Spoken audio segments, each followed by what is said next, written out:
آپ دیکھ رہے ہیں واسودیو شارٹس۔ جی، عمران خان سابق وزیر اعظم اور بانی پی ٹی آئی ان کے وکیل فیصل چودھری صاحب، یہ جیل میں جمعرات کا دن عمران خان سے ملاقات کا دن تھا۔ ان کے وکلاء کی اور فیملی کی ملاقات کرائی جاتی ہے، تو کل انہیں تقریباً 3 گھنٹہ بٹھا کر پھر ان سے ملاقات نہیں کرائی گئی، ان کو باہر بھیج دیا گیا۔ تو اس پر ان کی جیل انتظامیہ سے بڑی سخت تل کلامی ہوئی، جس پر وہ پوچھتے رہے کہ میرا نام کس نے اپروو نہیں کیا، ملاقات کیوں نہیں کرنے دی، اور معاملہ گالم گلوچ تک آ گیا۔ فیصل فرید صاحب نے گندی گندی گالیاں جو ہیں وہ جیل انتظامیہ کو بھی دی، لیکن فیصل فرید صاحب کو 21 توپوں کی بھی سلامی پیش کرنی چاہیے کہ وہ جج صاحب کو بھی گالی دیتے دیتے رک گئے، تو انہوں نے جج صاحب کو گالی نہیں دی، اس پہ خدا کا شکر ہے۔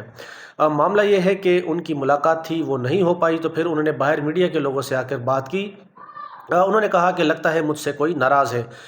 اس ناراضگی کی وجہ یہ ہے کہ جو عمران خان نے خط لکھا تھا، جو اس کی باتیں تھیں، وہ میں نے باہر آ کر میڈیا کے لوگوں کو بتا دی۔ اب مجھے ایسا لگتا ہے کہ شاید دوبارہ نہ ملنے دیا جائے یا بات نہ کرنے دی جائے، اور انہوں نے اس بات کا خدشہ بھی ظاہر کیا کہ مجھے بھی انتظار حسین پنجوتا کی طرح شاید اب اٹھا لیا جائے۔ ایک تو انہوں نے یہ بھی کہا، پھر دوسرا انہوں نے جج صاحب کے حوالے سے کہا، سپریم کورٹ کے یعنی چیف جسٹس آف پاکستان ہو یا کوئی بھی جج، ان کے لیے وہ کہتے ہیں کہ جج جو بہادر ہوتا ہے تاریخ اس کو یاد رکھتی ہے۔